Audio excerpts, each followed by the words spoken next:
시편 23편 1절에서 6절까지 있는 말씀 봅니다. 시편 23편 1절에서 6절까지 한 절씩 교독하겠습니다. 제가 먼저 1절 읽습니다. 여호와는 나의 목자시니 내게 부족함이 없으리로다. 내 영혼을 소생시키시고 자기 이름을 위하여 의의 길로 인도하시는도다.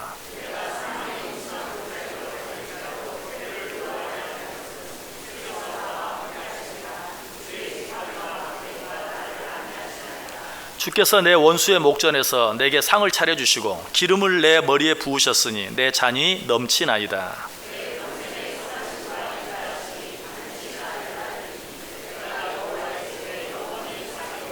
아멘. 자, 우리 옆 사람들과 한번 인사합니다. 참 잘 오셨습니다. 큰 은혜 받으시기 바랍니다.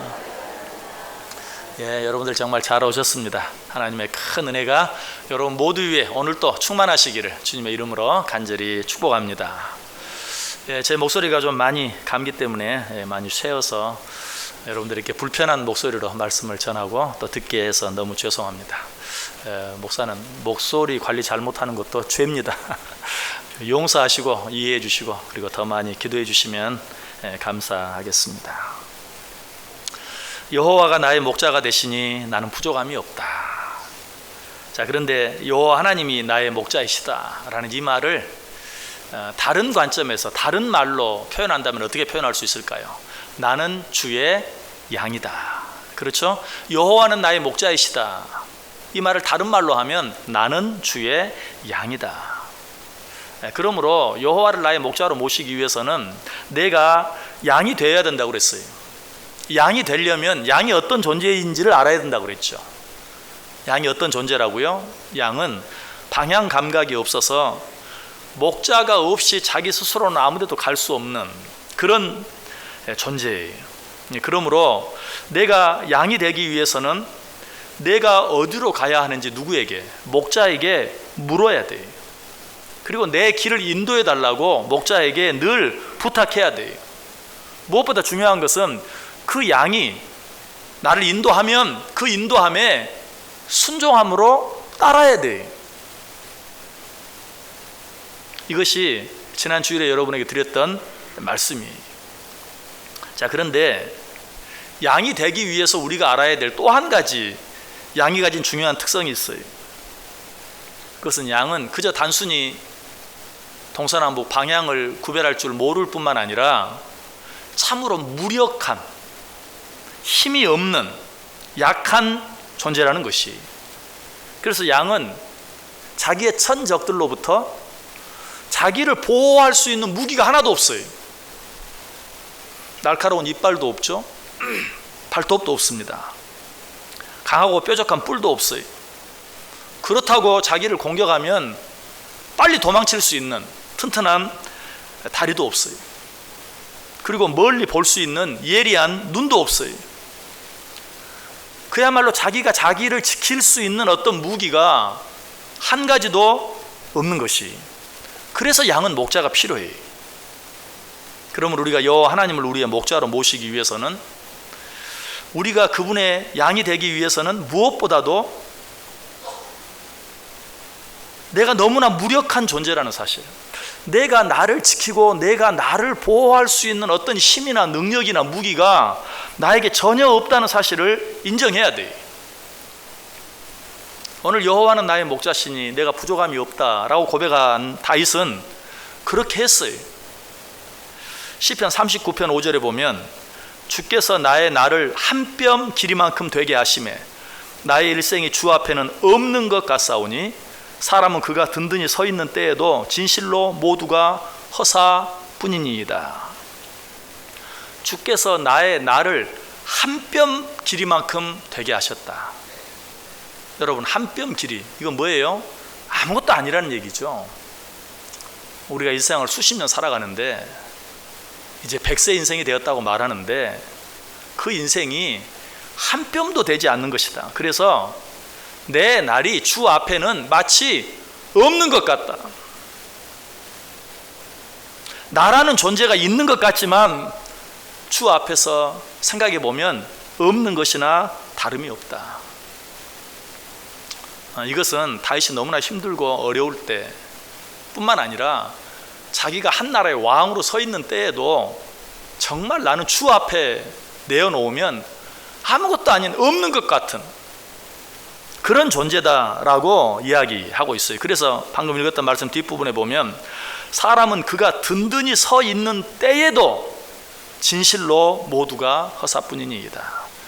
내가 지금 육신적으로 힘이 없어서 병들어서 돈이 없어서 높은 지위에 오르지 못해서 내가 아무것도 아닌 것이 아니라 내가 누구보다 높은 지위에 올랐다 할지라도, 내가 누구보다 강한 건강을 가지고 있다 할지라도, 내가 누구보다 많은 물질을 가지고 있다 할지라도 주 앞에서는 마치 없는 것과 같다라고 고백하고 있어요. 다윗뿐만이 아니 우리들이 위대한 믿음의 삶을 살았다고 생각하는 모든 신앙의 위인들을 바라보면 한결같이 그들은 자기 자신이 아무것도 아니라는 사실을 알고 있었어요. 그리고 그것을 하나님 앞에 인정했던 그런 사람들이었어요. 자, 대표적인 한 사람 바울, 얼마나 위대합니까? 어떻게 바울같이 될 수 있을까? 우리가 그렇게 생각합니다. 그러나 그는 자신이 너무나 무력한 존재임을 너무나 잘 알고 있었어요. 그래서 그는 스스로 뭐라고 고백하는 줄 아세요? 우리 시간 바울의 고백을 한번 찾아보겠습니다. 로마서 7장 15절에서 24절까지 있는 말씀 한번 펴보세요. 로마서 7장 15절에서 24절.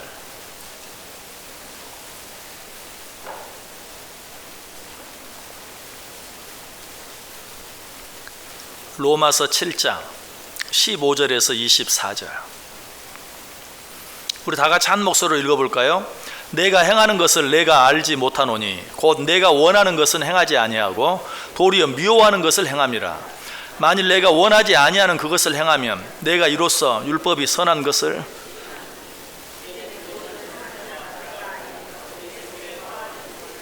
내 속 곧 내 육신에 선한 것이 거하지 아니하는 줄을 아노니 원함은 내게 있으나 선을 행하는 것은 없노라.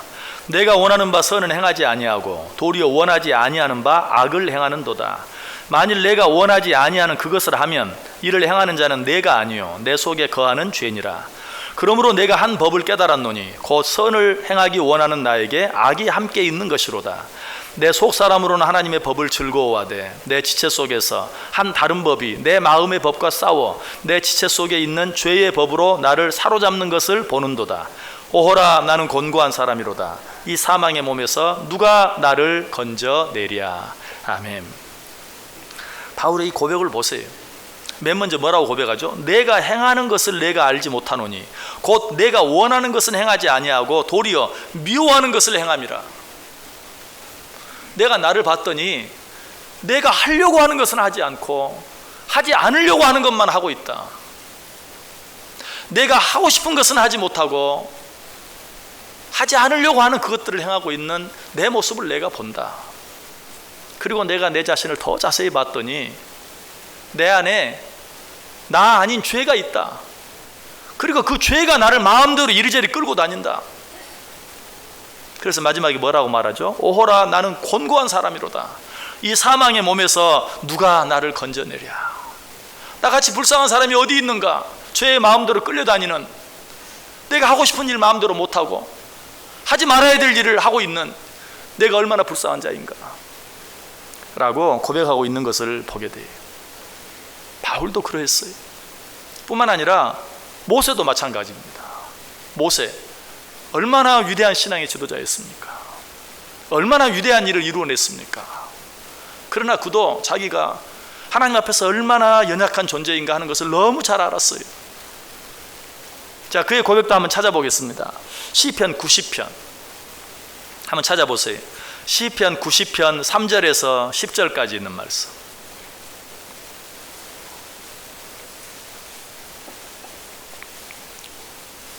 시편 90편 3절에서 10절까지. 역시 교독에서 한번 읽어보겠습니다. 우리 한 목소리로 다 같이 읽겠습니다. 3절부터 시작. 주께서 사람을 뒷글로 돌아가게 하시고 말씀하시기를 너희 인생들은 돌아가라 하셨사오니 주의 목전에는 천년이 지나간 어제 같으며 밤의 한순간 같을 뿐임이니이다. 주께서 그들을 홍수처럼 쓸어 가시나이다. 그들은 잠깐 자는 것 같으며 아침에 돋는 풀 같으니이다. 푸른 아침에 꽃이 피어 자라다가 저녁에는 시들어 마르나이다. 우리는 주의 노에 소멸되며 주의 분내심에 놀라나이다. 주께서 우리의 죄악을 주의 앞에 놓으시며 우리의 은밀한 죄를 주의 얼굴빛 가운데 두셨사오니 우리의 모든 날이 주의 분노 중에 지나가며 우리의 평생이 순식간에 다하였나이다. 우리의 연수가 70이요 강건하면 80이라도 그 연수의 자랑은 수고와 슬픔뿐이요 신속히 가니 우리가 날아가나이다. 아멘. 자, 여기서는 모세가 뭐라고 말해요? 자, 그렇게 강한 모세, 그렇게 큰 일을 해낸 모세, 그 모세가 뭐라고 말해요? 나는 들의 꽃과 같고 들의 풀과 같다. 그래서 곧 시들고 말라지고 만다. 그리고 우리가 너무나 잘 아는 말처럼 우리의 연수가 70이요 강건하면 80이라도 그 연수의 자랑은 수고와 슬픔뿐이니다. 또 신속히 가니 우리가 날아가는 것 같다. 아까 다윗이 했던 고백과 똑같아요. 우리의 삶이 있는 것 같은데 없다. 아무것도 아니다. 진실로 다 허사뿐이다 라고 고백하고 있는 것을 보게 돼요. 우리의 인생이 주 앞에 한 뼘밖에 되지 않아 있는 것 같으나 없다는 그러한 고백, 자기가 하고 싶은 일조차도 마음대로 하지 못하고 오히려 하고 싶지 않은 일에 끌려다니고 있는 자기의 모습을 보면서 오라 나는 공고한 인생이로다. 누가 나를 이 사망의 몸에서 건져내랴. 뿐만 아니라 나는 들의 풀과 같고 꽃과 같고 안개와 같다. 내가 이 세상을 7, 80년을 산다 한들 자랑할 것은 수고와 슬픔뿐이다. 그나마 신속히 가니 마치 없는 것 같다라는 이런 고백들, 다윗이, 바울이, 모세가 이 사실을 깨달았을 때 어떻게 합니까? 나는 당신의 도움이 필요합니다. 나는 주님의 도움이 필요합니다. 다윗은 먼저 오직 자신의 소망은 주님밖에 없음을 고백하며 주의 도움을 구해요. 시편 39편 7절 8절에 주여 이제 내가 무엇을 바라리요? 나의 소망은 주께 있나이다. 나를 모든 죄에서 건지시며 우매한 자에게서 욕을 당하지 아니하게 하소서. 나는 바랄 것이 아무것도 없습니다. 나의 소망은 이제 오직 주께만 있습니다. 주님이 나를 도와주시지 아니하시면 나는 아무것도 할 수 없습니다. 또 말합니다. 여호와여 나의 기도를 들으시며 나의 부르짖음에 귀를 기울이소서. 내가 눈물을 흘릴 때 잠잠하지 마옵소서. 나는 주와 함께 있는 나그네이며 나는 나의 모든 조상들처럼 떠도나이다. 모세도 마찬가지였어요. 모세도 자신의 무능함과 무력함을 깨달았을 때 철저하게 하나님의 도움을 구해요. 아까 읽었던 인생이 70이요 강건하면 80이라도 그 자랑은 수고와 슬픔뿐이다. 신속히 가니 우리가 날아간다 라고 말한 직후에 뭐라고 말합니까? 여호와여 돌아오소서. 언제까지니까 주의 종들을 불쌍히 여기소서. 주님께서 이런 나를 불쌍히 여겨주시지 아니하시면 나는 아무것도 할 수 없습니다. 아무리 노력해도 나는 안 되는 자입니다. 나에게는 어떤 가능성도 남아있지 않습니다. 주여 이런 나를 긍휼히 여겨주시고 불쌍히 여겨주옵소서 라고 말하고 있어요. 벙어리 귀신 들린 아들을 데리고 왔던 아버지가 주님 앞에 그런 마음으로 사정하는 것을 보게 되죠. 그 아버지가 예수님 앞에 소리를 지르며 뭐라고 말합니까? 내가 믿나이다. 나의 믿음 없는 것을 도와주소서. 여러분 이 고백이 무슨 고백이라고 그랬죠? 믿으면 나을 것이다 라고 말하니까 마음이 급하고 조급하니까 주여 믿나이다. 그런데 보니까 안 믿어져요. 그러니까 나의 믿음 없음을 도와주옵소서. 여러분 우리는 어떻습니까? 하나님을 믿어요. 또 믿으면 되는 줄 알아요. 그러면서도 자꾸만 힘들고 어려운 일이 생기면 의심이 생겨요. 우리가 그런 존재예요.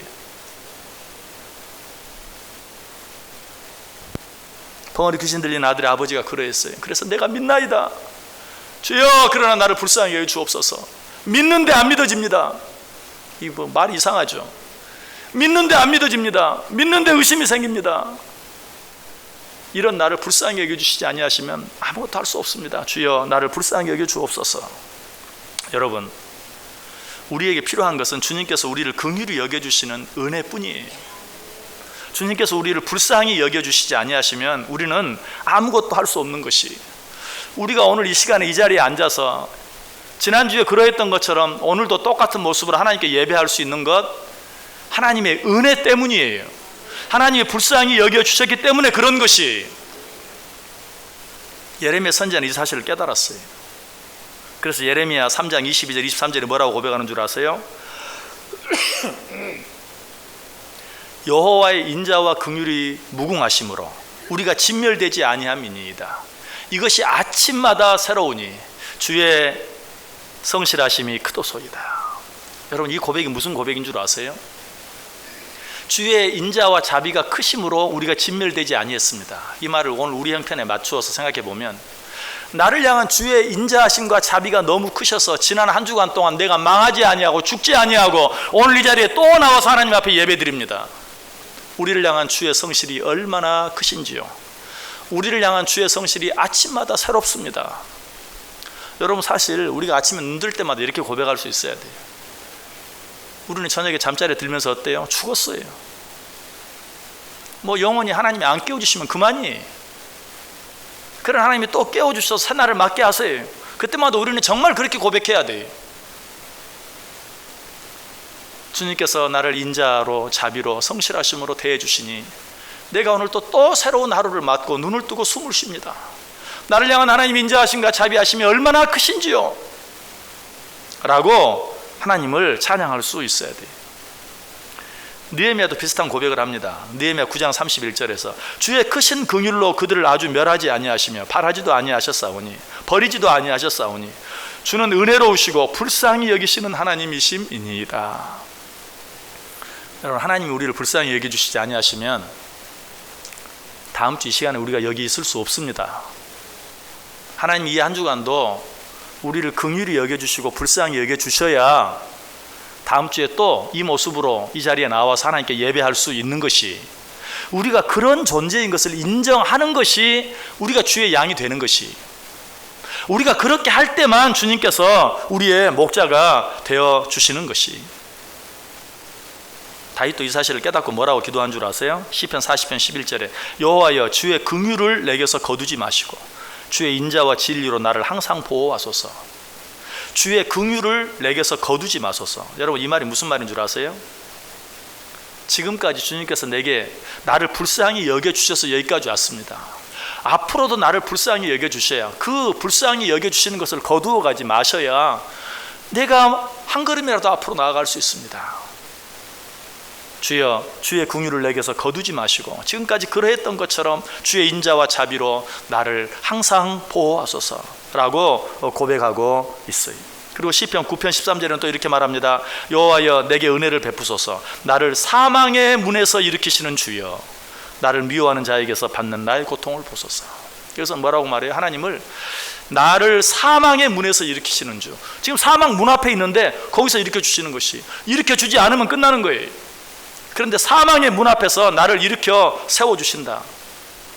다윗의 이런 마음이 잘 나타나 있는 구절이 또 있죠. 사무엘상 20장 3절에 보면 여호와의 살아계심과 내 생명을 두고 맹세하노니 나와 죽음의 사이는 한 걸음뿐이니이다. 나와 죽음의 사이는 한 걸음뿐이니이다. 그냥 죽음의 문턱에 와 있다는 거예요. 주님이 도와주시지 아니하시면 나는 여기서 그냥 끝입니다 라고 고백하고 있어요. 이 고백은 다윗이 사울을 죽이기 위해, 사울이 다윗을 죽이기 위해 쫓아올 때 그 아들 요나단 앞에서 한 고백이, 내가 이제 죽게 되었다.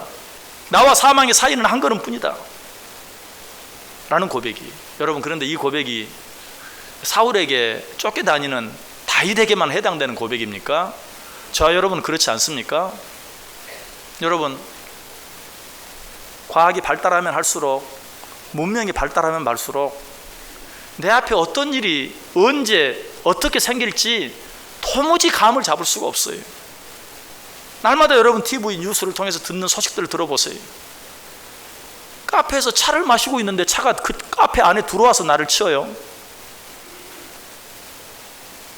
이 세상에 안전한 곳이 어디 있습니까? 예전에는 과학이 이렇게 발달하지 않을 때는 어떤 사람이 내 앞에 와서 나를 치고 찌르지 않으면 나는 괜찮았어요. 그런데 지금은 나를 해하는 것이 언제 어디서 어떤 모양으로 닥칠지 알지 못해요. 그야말로 사망과 내 사이는 한 걸음뿐이에요. 그런데도 지금 다윗이 내가 사망의 문 앞에 누워있나이다, 사망과 나는 한 걸음뿐이니이다, 나와는 상관없는 얘기로 생각해요. 여러분, 병석에서 시한부 선고를 받고 그날만을 기다리고 있는 사람을 보면서 우리는 생각합니다. 아, 저 사람은 죽음의 문턱 앞에 있구나. 그 사람만 그렇습니까? 나는 정말 그것과 상관이 없습니까? 나이가 정말 많이 들어서 정말 이제는 이 세상 떠날 날만 기다리고 있는 어떤 분, 그분만 정말 사망의 문 앞에 누워 있는 겁니까? 아직 젊고 건강한 나는 그것과 정말 아무런 상관이 없는 겁니까? 이 사실을 깨닫지 못하고 인정하지 않는 자들은 주의 양이라고 말할 수 없어요. 주님을 나의 목자라고, 주님을 나의 목자로 모셨다고 말할 수 없는 것이. 자, 그렇다면 어떻게 이 사망의 문에서 우리가 벗어날 수 있을까요? 어떻게 자유함을 얻을 수 있을까요? 우리를 죽이기도 하시고 살리기도 하시는 분이 누구인지를 분명히 알아야 돼요. 그분이 누구시죠? 신명기 32장 39절에 말해요.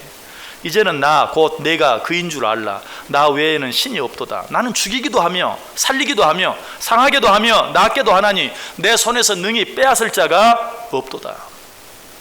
나의 생명이 하나님께 달려있다는 사실을 분명히 인정하고 고백할 수 있어야 돼. 사무엘상 2장 6절도 말하죠. 여호와는 죽이기도 하시고 살리기도 하시며 수월에 내리기도 하시고 거기에서 올리기도 하시는도다. 이 하나님을 인정해야 하고 한 걸음 더 나아가 이 하나님을 나의 목자로 모시고 살아야 돼요. 그리고 그 하나님의 긍휼하심과 도우심을 구할 수 있어야 돼요.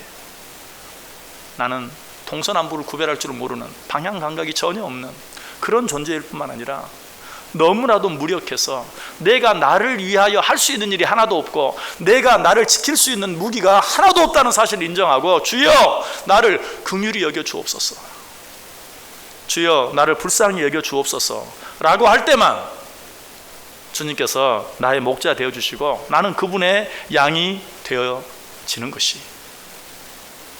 그렇게 하는 순간에 정말 방금 전까지만 해도 사망과 내 사이가 한 걸음뿐이었고 사망의 문에 누워있는 것 같았는데 주님이 나의 목자 되심을 알고 깨닫게 될 때 우리 입에서는 어떤 고백이 나와요? 나와 사망의 사이는 한 걸음뿐이니이다 라는 고백 대신에 나에게 부족함이 없습니다 라고 고백하게 되는 것이, 요 하나님이 나의 목자 되어주시면 모든 문제가 물리적으로 해결되어지는 것이 아니라 있는 것, 있지만 없게 되어지는 것이, 모든 문제가 그 앞에서 해결되어져요. 세상의 모든 위험이 더 이상 내게 위험이 되지 않아요. 요 하나님이 나의 목자 되어주시면 우리에게 아무런 부족함이 없게 되어져요. 여러분, 이 하나님을 여러분의 목자로 모시고 사시길 바랍니다. 이 하나님이 나의 목자 되어주실 때만 우리는 모든 두려움으로부터 자유로워져요. 이 하나님을 나의 목자로 모시는 것을 두려워하지 마세요. 하나님을 나의 목자로 모시면 그 하나님이 나를 그냥 너무 마음대로 하실까 봐 염려하는 분들이 있어요. 얼마나 어리석은지 몰라요. 하나님은 나를 위해 나의 목자 되어주시길 원하시는 것이, 그 하나님이 나의 목자 되어주시는 순간 나에게는 아무 부족함이 없는, 오늘 다윗이 고백은 그 고백이 내 고백이 돼요. 여호와는 나의 목자시니 내게 부족함이 없으리로다. 여러분, 이 하나님을 여러분의 목자로 모시는데 망설이지 마세요. 지금 여호와 하나님께서 기다리고 계세요. 우리의 목자 되어주시기 위하여 우리가 그분을 나의 목자로 모시기를 기다리고 계세요. 이사야 40장 18절에 말합니다. 여호와께서 기다리시나니 이는 너희에게 은혜를 베풀려 하시며 일어나시리니 이는 너희를 긍휼히 여기려 하심이라. 대저 여호와는 정의의 하나님이시라. 그를 기다리는 자마다 복이 있도다. 하나님은 나의 목자가 되어주시기 위해서 기다리고 계세요. 간절히 바라고 계세요. 내가 얼마나 연약하고 부족한 양인지 깨닫고 그 하나님을 나의 목자로 모심으로 아무것도 부족함이 없는 삶이 저와 여러분의 삶이 되어줄 수 있기를 주님의 이름으로 간절히 축원합니다. 기도하겠습니다.